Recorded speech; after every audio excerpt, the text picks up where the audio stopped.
John Brown Farm, the historic site in Lake Placid, held its first ever Adirondack Family Book Festival over the weekend. It brought together award-winning authors from across the Adirondacks and the country, well known for their books for children and young adults. To deliver these dresses.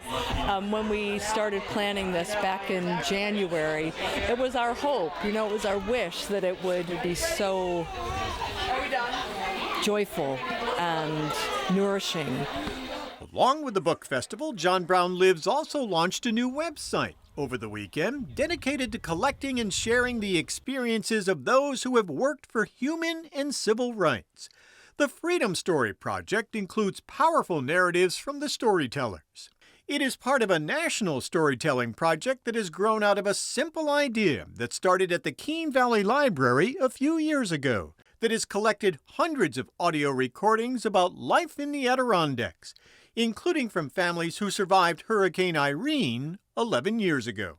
First, we were aware of the heavy rumbling sounds. Phelps Brook had turned into a raging torrent, and the sounds of boulders could be heard tumbling down the stream. Beatty Road was nearly flooded out to Route 73, with several houses now surrounded by the dark current.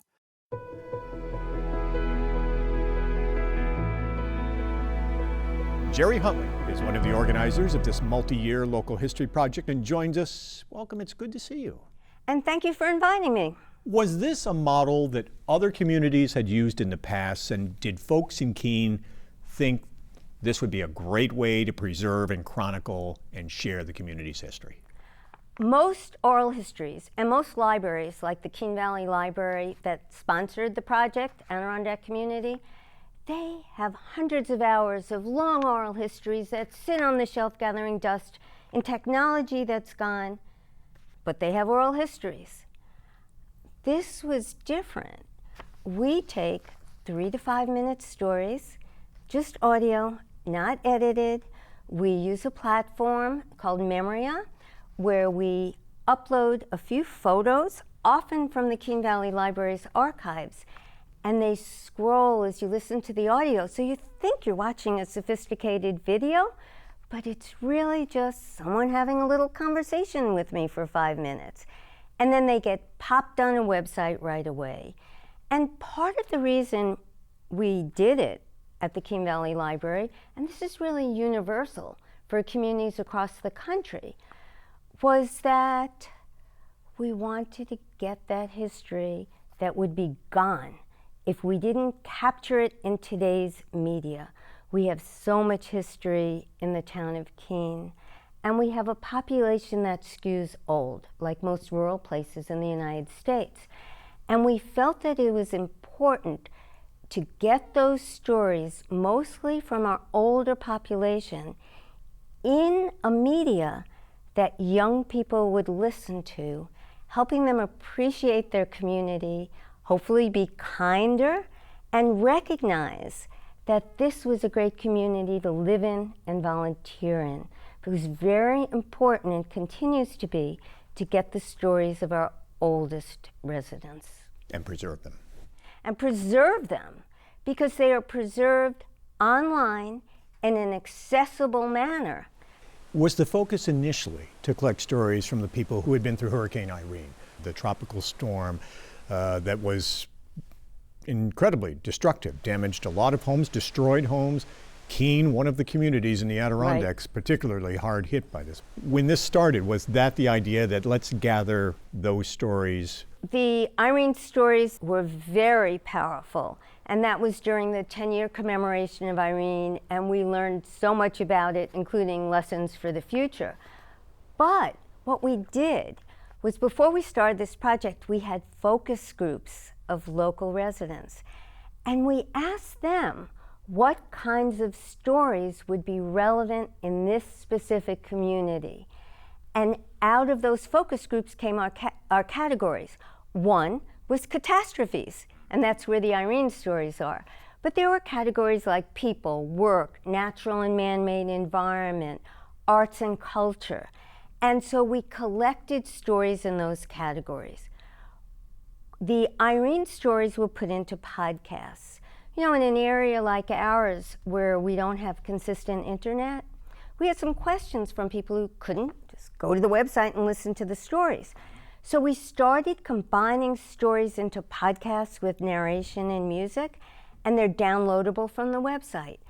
Even though we had so carefully selected the 8 categories relevant for town, as soon as we started, we were getting social justice and social change stories that fit into categories like people or some of the others, but we felt that they deserved special recognition. So the first podcast, and there are 21 now, was about social justice and social change, and we picked some interesting stories that we want to make sure people heard. A few months after we saw how happy the people in the town of Keene were with Adirondack community, and in fact, it's 3 years since we started, and we have over 250 stories, but a few months after we started, we thought the goals of Adirondack community to take the stories of a community, especially from our elders, make them easily accessible on a website, and use them in the schools so that lessons are enlivened and kids know and appreciate their community, might want to volunteer, might be more kind. Those were our original goals. But we realized a few months later, other communities in the United States could do exactly the same thing. And so we started something called OurStoryBridge, which has just become a 501c3 charitable organization. And OurStoryBridge has a website at OurStoryBridge.org. And what it has is tools, free tools, for other communities to do the same thing that we did. So OurStoryBridge was released on September 29th, 2020, and it's pretty amazing. By the end of this year, there will be 15 projects around the country in 8 states. And they are libraries, they're historical societies, and most recently, issue-oriented organizations. One that has just been released is called Freedom Story Project, and it's sponsored by John Brown Lives, a freedom and justice nonprofit based in Lake Placid. Most of them are from the Adirondacks, people living in the Adirondacks, a diverse population of people in the Adirondacks as it's changed. We've already got stories about accessibility for the disabled, immigrant challenges, indigenous cultures and rights. Our stories are on racial issues, on civil rights, on voting rights, on LGBTQ plus issues, about incarceration, human rights. In fact, there's a really interesting story about Ukraine. They're about women's rights. They're about activism.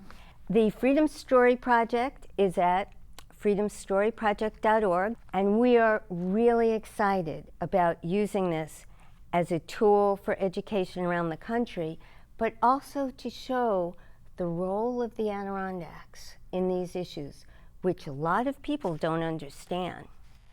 For OurStoryBridge, in addition to the 15 projects we'll have by the end of the year, we've had almost 600 downloads of the user guide, communities that want to start their own projects, thousands of people coming to the website, and we're very excited about the 3 projects we have in the Adirondacks now: Adirondack Community, North Elba Narratives, and Freedom Story Project, and 2 more that will be released shortly, one by the Adirondack Mountain Club, and another, the Payne Memorial Free Library in Willsboro. So truly, this has become a national story project.